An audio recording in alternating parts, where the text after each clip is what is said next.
வணக்கம். உங்கள் அருமை சகோதரி, அன்பு சகோதரி உங்களோட பகிர்ந்து கொள்ளக்கூடிய ஒரு விஷயம்.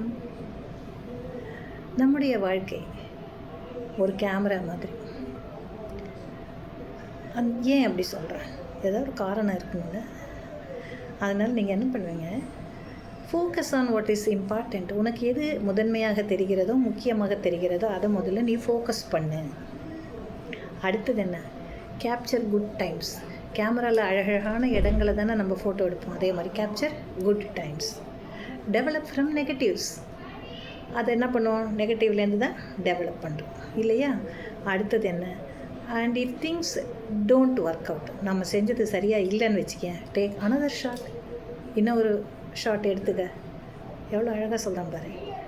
இதில் என்ன வருது? லைஃப்பை இது எப்படா நீங்கள் சம்மந்தப்படுத்துறீங்கன்னு பார்த்தா, ஃபோக்கஸ் ஆன் வாட் இஸ் இம்பார்ட்டண்ட்னா, வாழ்க்கையில் நாம் எவற்றை முக்கியமாக நினைக்கிறோமோ அதனை மட்டுமே குறியாக கொண்டு என்ன பண்ணணும்?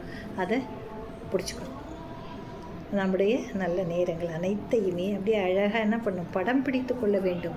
அவ்வாறு அந்த படம் பிடிக்கும்போது நம்ம மனசுக்குள்ளார என்னெல்லாம் இருக்கும்? நெகட்டிவ்ஸ் நிறைய இருக்கும். பாசிட்டிவ் ஆட்டிடியூடை வந்து நெகட்டிவ்ஸ் தான் நிறையா வச்சுருப்பாங்க நிறைய பேர். அப்போ அந்த நெகட்டிவ்ஸ்லேருந்து நம்ம என்ன பண்ணுறோம்? அந்த பாசிட்டிவை டெவலப் பண்ணுறோம். பாசிட்டிவ்ஸ் எல்லாம் டெவலப் பண்ணி வச்சிட்டோன்னா நல்லாயிருக்கும்னு நம்ம நினைக்கிறோம்.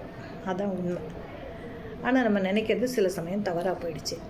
என்ன பண்ணலாம்? உடனே அடுத்த ஷாட் எடு. இன்னொரு தடவை நீ என்ன பண்ணுற? அதுக்குள்ளே மூழ்கி முத்திடு. அவ்வளோதான். ஒரு ஃபோட்டோ எடுக்கிறோம், அந்த ஃபோட்டோ நல்லா வரலன்னா என்ன பண்ணுவோம்? அதை பிரிண்ட்டு போட மாட்டோம் இல்லையா?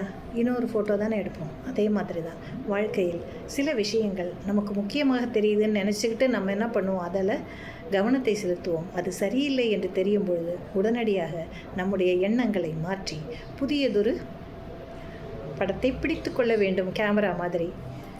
நன்றி. நீங்கள் அப்படித்தான் இருப்பீங்கன்னு நான் நம்புகிறேன். நம்பலாமா?